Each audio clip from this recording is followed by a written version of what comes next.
special question time session with the MEP candidates for the North West. On my left you can see, and I can't see his name, how bad is that? Alex Williams, who's standing for the Conservative Party. Fantastic. Chris Davies, MEP, who's standing for the Liberal Democrats. Ruth Bergan, who's standing for the Green Party. Michael McManus for UKIP. And Brian Boag, who's for Labour. So without further ado, you've all submitted some questions in the box over there. The way this question time is going to try and work out is we're going to try and ask some of your questions, and then in between the debate on that, try and open it a little bit to the floor and try and keep it as fluid as possible. So, without further ado, let's get started. The first question is, what is the importance of maintaining the European Union? Do you believe there is a unifying idea or concept which unites the whole of Europe? And that's from Sarah Wakefield. I think we'll go from left to right to start off. So, Alex, if you want to go first. Yes, well, thank you very much indeed, Chairman. It's nice to see the usual standards of organisation amongst here in the Students' Union. I think I'm right in saying that when you had a debate here in the past, it resulted in a Labour MP who's been in the headlines somewhat recently, Phil Woolas, having a custard pie thrown in his face. So I hope that's not going to happen to me this afternoon, but we shall see depending on what I say. What are the positive aspects of the EU? Well, it's often said, isn't it, that the European Union has been responsible for peace across the continent for 60 years now. I have to say I've never quite agreed with that concept. I very much think that the NATO alliance and transatlantic alliances have been very much responsible for keeping peace across the Western world. But the European Union has been responsible for a number of very good things, and probably top of the list for me is the single market.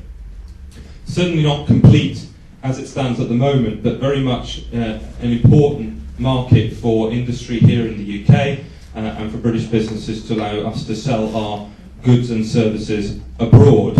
There are obviously also challenges. Single market is by no means complete.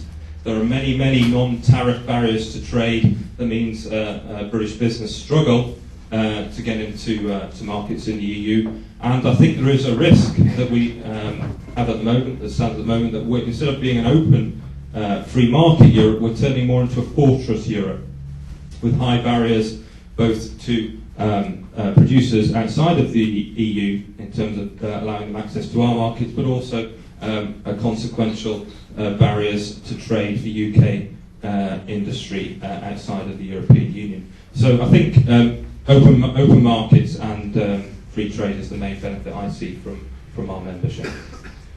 Okay, and Chris Davies, if you'd like to go next.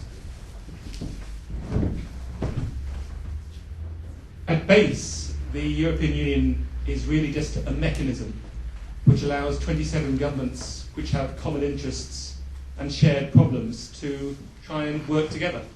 And if you didn't have it, you'd have to create it, because those governments would want still to work together. Even for all its faults, the European Union is still a body which provides the greatest single market in the world, which enables those governments to deal with problems like cross-border crime, and which above all puts environment high on its list of priorities. I mean, there is no other body anywhere in the world doing as much, for example, to try and put in place mechanisms to tackle the problem of climate change than the European Union.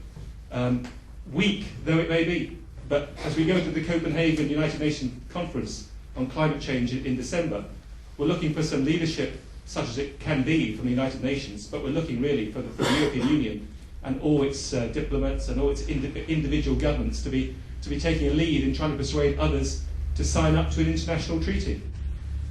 But I think it goes one step beyond that. We just look at the history of the European Union, and although it becomes passé, and I suppose Alex has touched upon that, this is a union built on the principle of it must never happen again.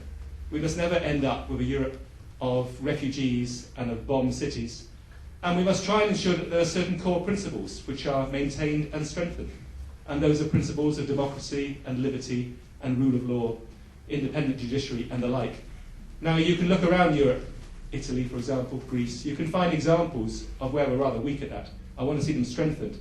But all those principles, nonetheless, are, I think most of us would think of as British principles, liberal with a small L principles, and things which are at the heart of the European Union and which I wish to see strengthened.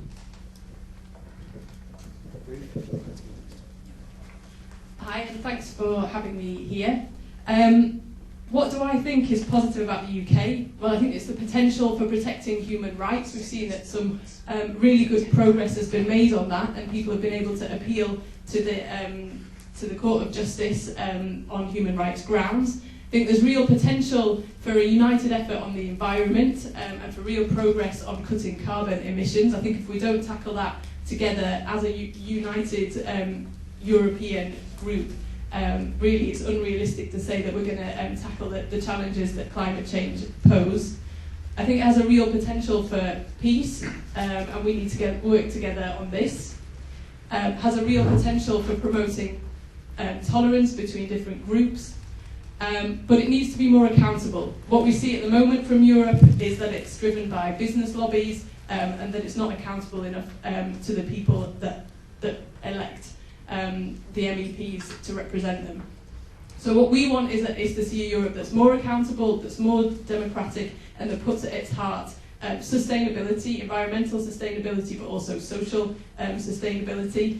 And otherwise, we think that Europe can be a force for good. It needs reform, but there are lots of positive things that could come out of it.